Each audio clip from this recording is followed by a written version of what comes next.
Hi there. Okay, for this week, after you have everything outlined with your thin Sharpie markers, and the only thing that you've colored black with the Sharpie is just the inside of those little bird holes, then you're going to go back and finally erase all those pencil lines. Everywhere on here, all those lines that you used, you can even erase those two perspective points. They can all go away. You used them, we know you used them, but we can erase all of that stuff. Then you're going to take a little bit of color and put it somewhere in this garden full of birdhouses. Anywhere you would like to. You could maybe just color the star on that birdhouse. You could maybe just color the bird peeking out of that birdhouse. You could maybe just color a couple of flowers on here. You could maybe just do all the leaves on here. Just pick a couple of things that you want to just put a little bit of color in there. All right? Do it neatly, even though it's just a tiny bit. Don't just scribble it on there and throw it away. You've done such a great job so far. So just add a little bit of color somewhere in there for a little surprise, and you'll be done. And we're going to start on our next project. So let me show you what that will be.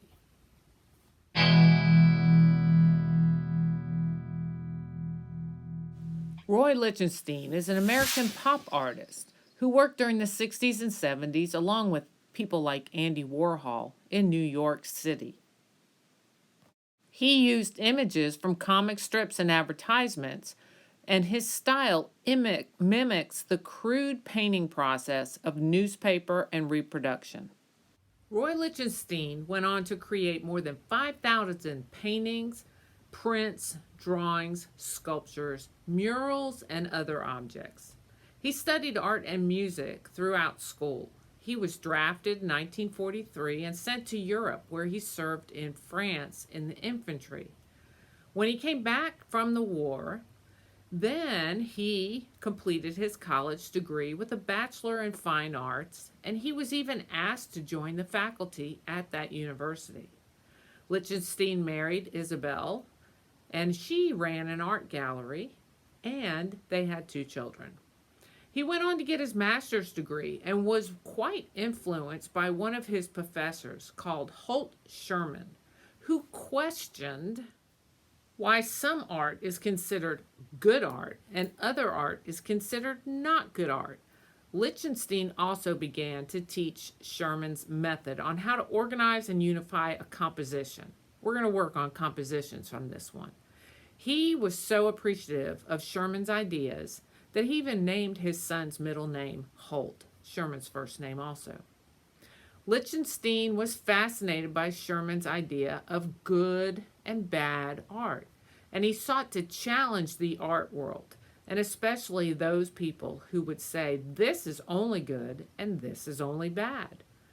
He would work with commercial art that the artist would say not so good, because it was mass produced. And he captured some of those images and thought, how can I make this so that it's a work of art? How can I change around the composition a little bit so that it is a work of art? So he sought out to find what they called the dumbest or the worst artworks, and he used those images. In this piece, we can see the mass-produced colors and technique of a comic strip. I like this because it really gives us a feeling of how big this artwork is compared to the artist. Here we see what is called Ben-Day dots, and we'll use some of those next week when we paint our drawings. Again, we get a feeling for the massive size of these paintings as Lichtenstein fills in the colors and the Ben-Day dots. Here's a painting by Van Gogh of his bedroom. But what's fun is Lichtenstein also made a picture of Van Gogh's bedroom, but in his own style.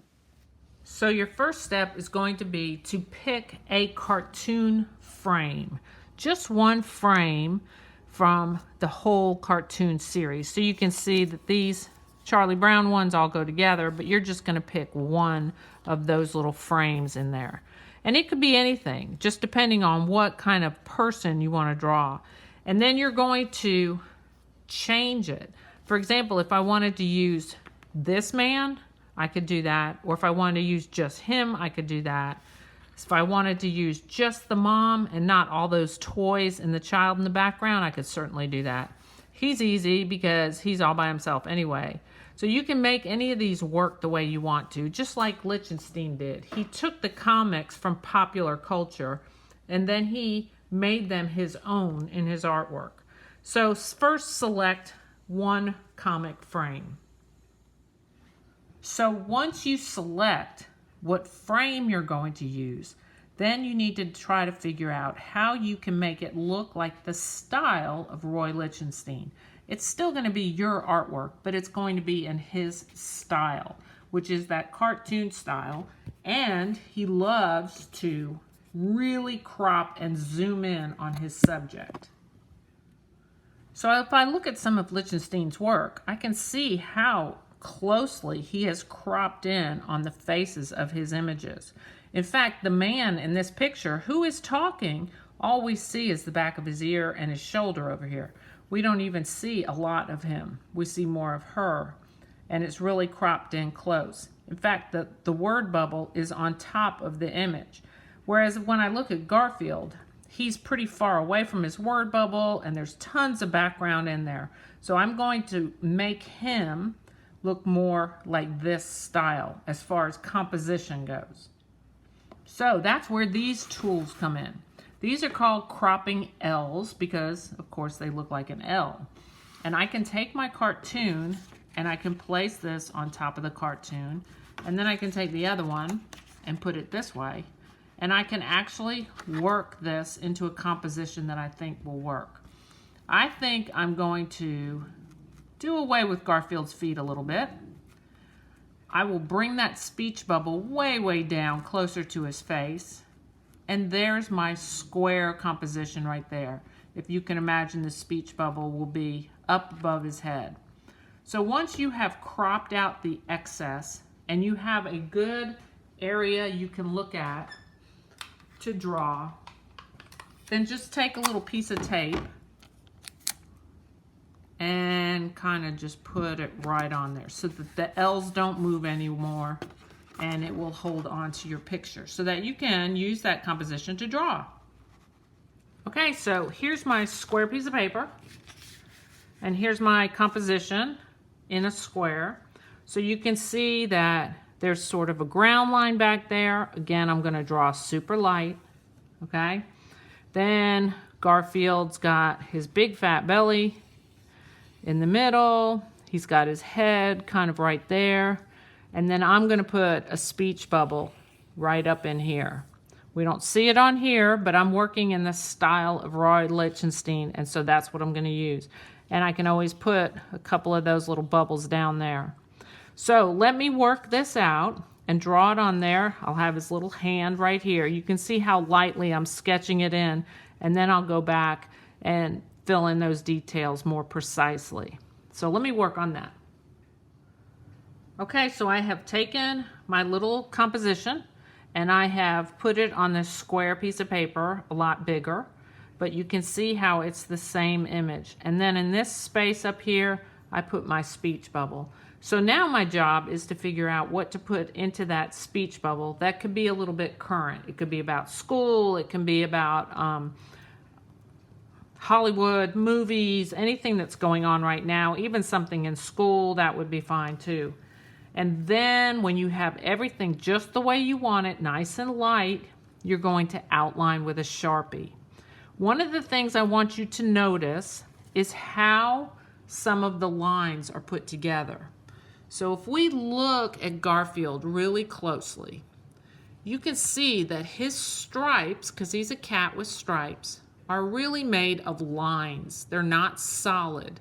So that's one of the things I can do with my Sharpie, is I can make those little triangular line shapes with my Sharpie and not make them solid, just like that in there. And that would be much like Roy Lichtenstein did also. So we'll talk a little bit more about that, but just outline it. We'll color it later, but we're going to talk about that later too. So right now you're working on composition and then outlining.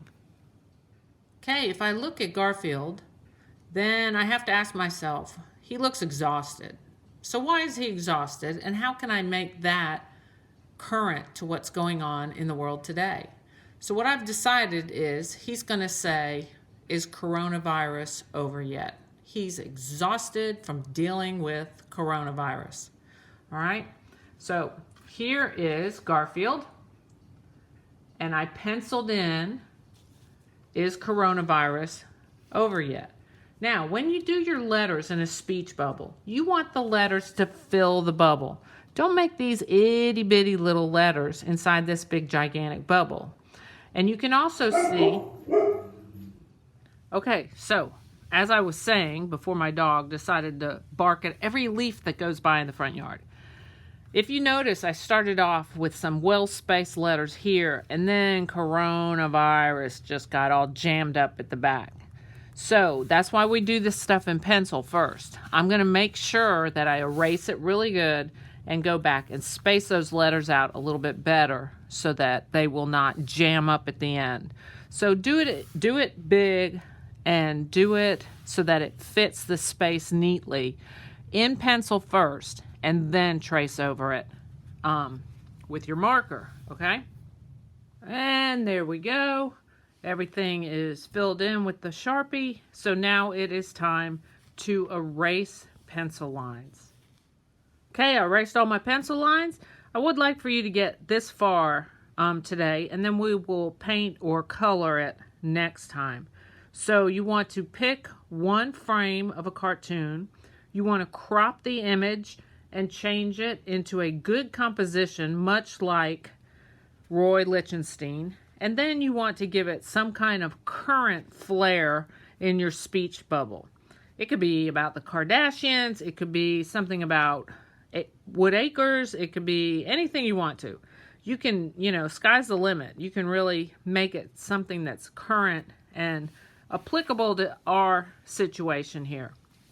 Have fun with this. Bye-bye. And finally, when you get finished, put your name in pencil on everything.